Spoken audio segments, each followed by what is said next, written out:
All right, the next chapter is called Kids, Age 5. And there's a picture of Jimmy and Ralph. Mom had a baby every year. Me, Jimmy, Lainey, Tommy, boom, boom, boom, boom. Babies needed baby food, formula, diapers, medicine. Babies were expensive, and Mom was always looking for a way to save money. We never went to the barber shop. Instead, Mom cut the boys' hair with electric clippers, shaving our heads on the back porch and sweeping the hair into the bushes afterward. The birds will gather your hair and use it to make their nests nice and warm, she said. Mom gave me a wiffle haircut, so short I could see my scalp when I looked in the mirror. The haircut was perfect for hot summer days, but it didn't hide the place in front of my hair where my hair jutted straight up as if being blown that way by invisible wind. No matter what I tried, water, spit, Vaseline, that hair insisted on doing exactly what it wanted.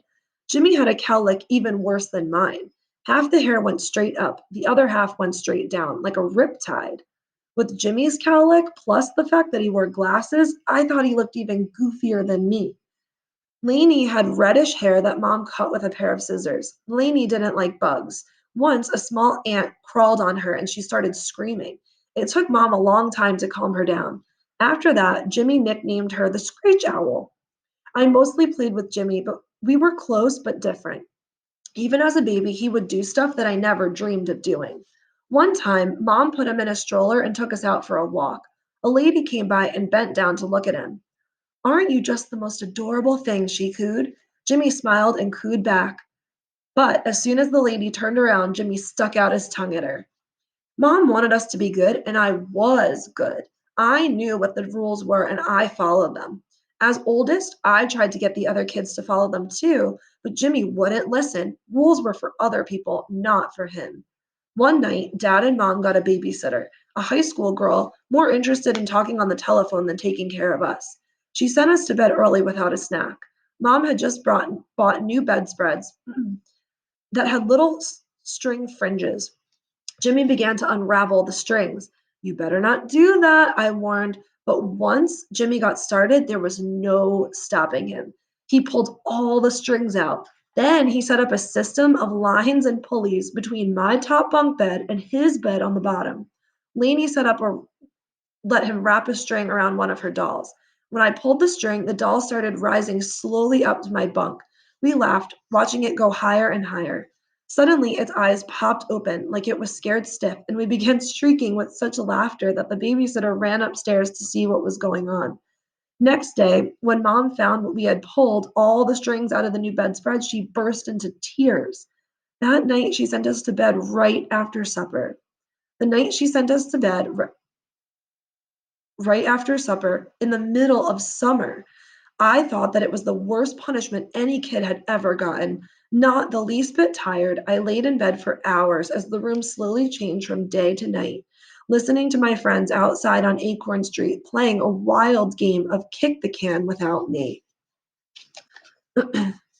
All right, the next chapter is called The Prats.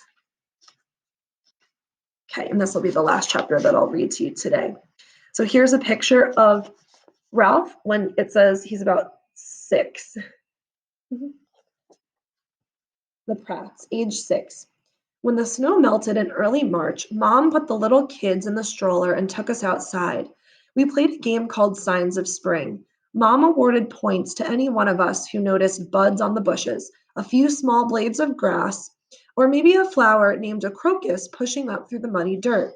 My world on Acorn Street seemed perfect, complete, but certain things began to happen that made me aware of another bigger world.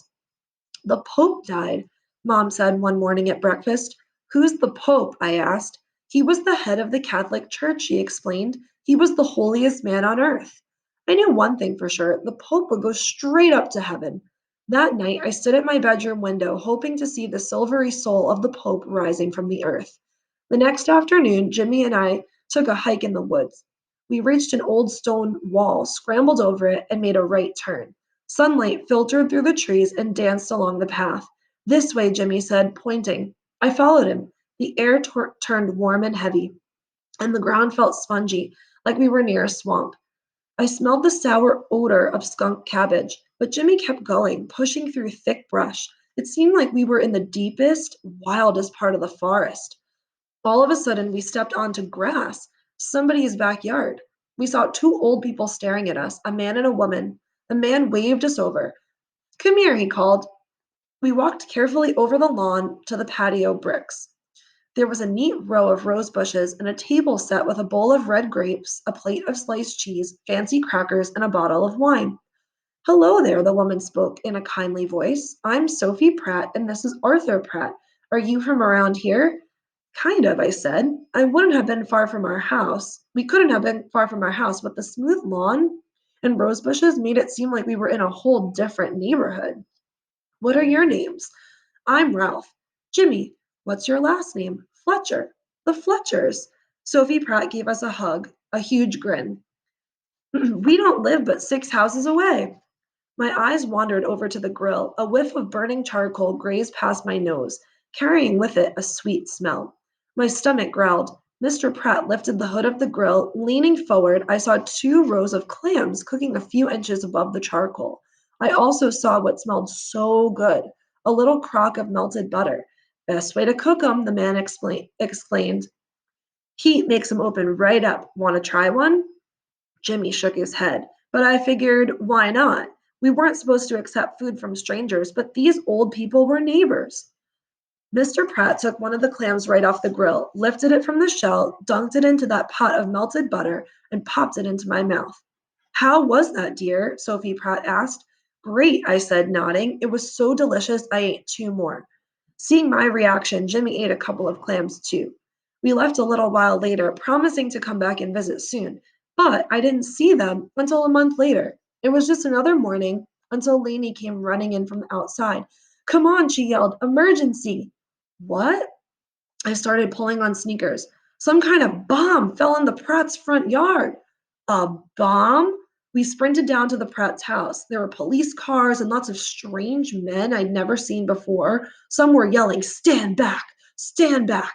I saw an ugly hole, maybe 5, 6 feet long and 3 feet wide in the middle of the Pratt's front lawn. Water was gushing out, making pools on the grass, spilling into the sidewalk and streaming down one side of Acorn Street. I spotted Sophie Pratt standing near the hole. She was crying, with her husband beside her. 2 policemen were talking to them. I saw Mr. Fishman, the father of my friend Steve. What happened? I asked. Was it a bomb? I don't think so, he shook his head. A bomb would have ripped a much bigger hole than that. Somebody said it was part of an airplane that fell off. Somebody else said it might be a dummy bomb.